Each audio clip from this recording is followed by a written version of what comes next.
Hi, my name is Jacqueline Forest Andrews, and I'm so honored and grateful to accept the 2021 Visual Arts Award. Um, this award means a lot to me because I'm about to graduate from USC in this May. And when I do, it'll be harder for me to find materials and studio space to use.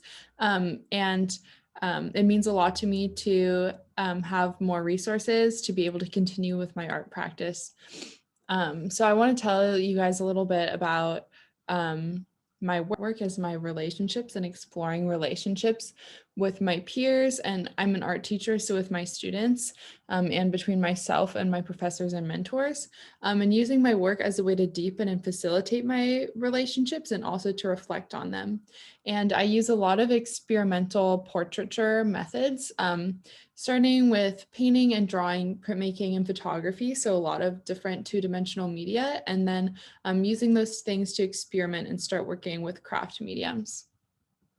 This is the first painting I did that really launched the body of work that I'm currently working on now. So this was in 2018, a self-portrait. And it's a self-portrait through exploring the gaze of a lot of people who are important to me in my life. And the reason that I did this is because I care so much about what everybody else thinks about me and about my work that a lot of the time I let it infiltrate my ideas. And I used to think that that was inhibiting my creativity and my ability to be an individual thinker. But now I know that it's just part of the way I think. So this portrait was a way for me to reflect on that and embrace the gaze of others in my life and in my artwork. So moving forward, I next created a large installation of portraits. This is called Mirror. And the way it worked was that for each portrait, I sat across from another person and we painted or drew each other. And so it would take like an hour, a couple hours to do each one.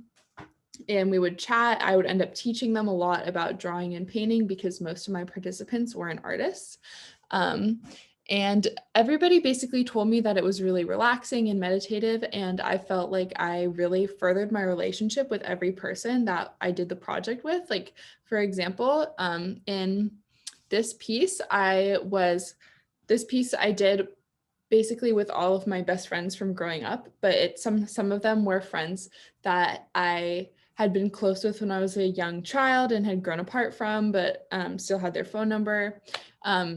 And some of them are my current best friends from college. But for example, one person I did this project with, she and I were best friends when we were in middle school and we hadn't talked since then. But then after we did this portrait together, we ended up hanging out every day for the rest of the summer. So this project was a great way for me to invite people into my life and further my relationships with them, and also show people more about what it means to be an artist, especially people who had never done art before. So as you can see with this piece, which is made up of portraits that other people did of me, most of the people in the project were not artists themselves, but um, this process kind of demystified what my art practice was to people who didn't know before. And that's kind of a big theme in my work, is trying to make it inclusive to people who are not part of the art world. I believe that there should be as much intellectual accessibility as possible in the arts. And I kind of want to demystify the art process and kind of invite people to comment on my work and invite my viewers to be a part of my work. So just going back a few slides because I skipped some. These are my installation views that show how each portrait that I made is directly across from the pair that the other person made. So it simulates a mirror, hence the name of the show. So I did it with friends, family, acquaintances, strangers, mentors.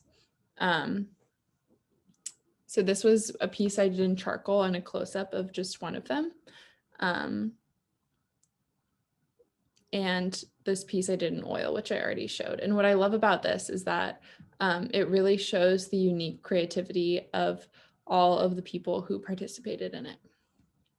So next I kind of started experimenting with landscapes and with incorporating memories and people into landscapes because it was kind of a way for me to reflect on my experiences and deal with this idea that my memories change and distort over time.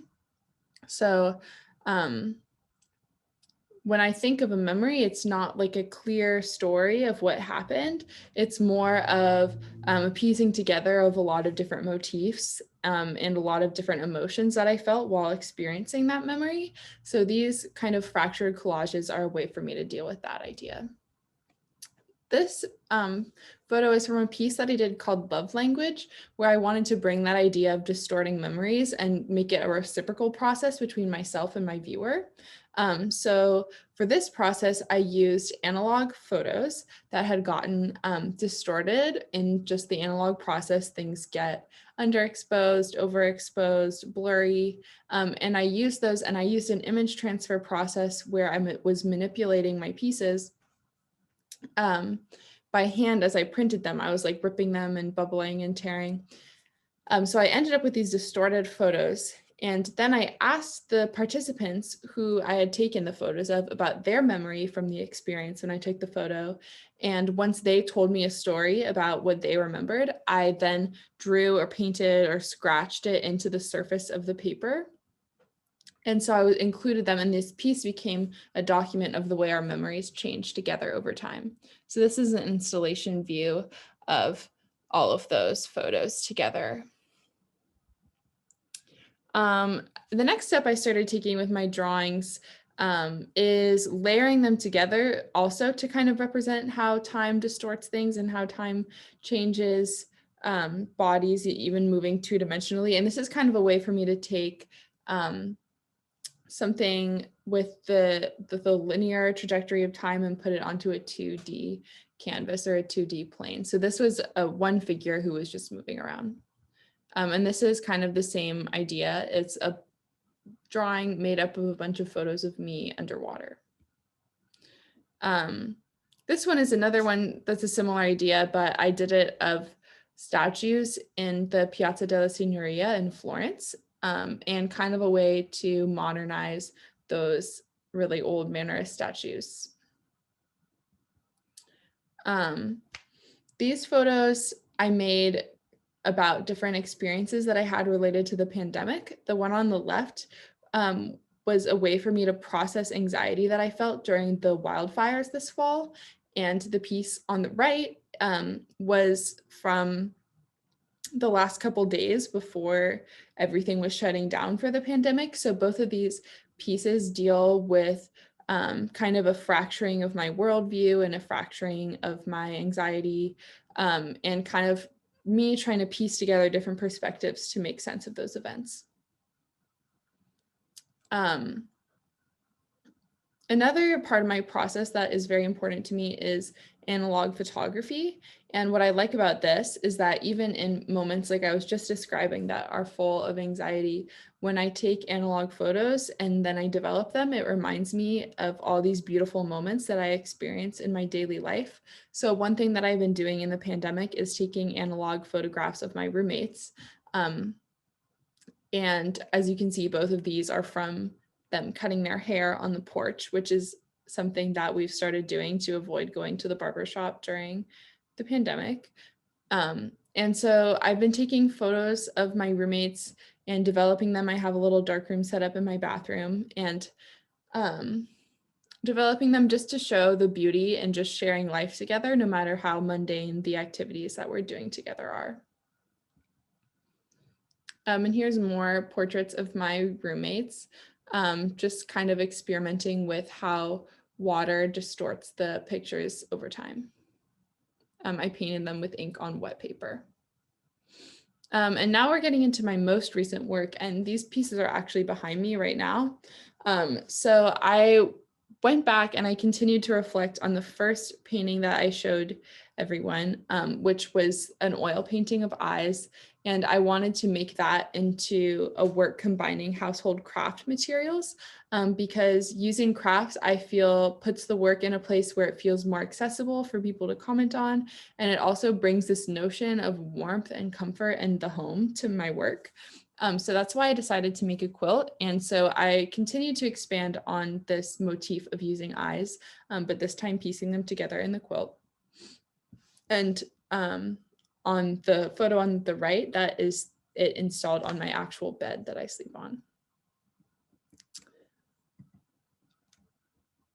And yeah, that's all I have to show for you today. So again, thank you very much for awarding me this prize. I really appreciate it, and I will definitely make the best use of it that I possibly can.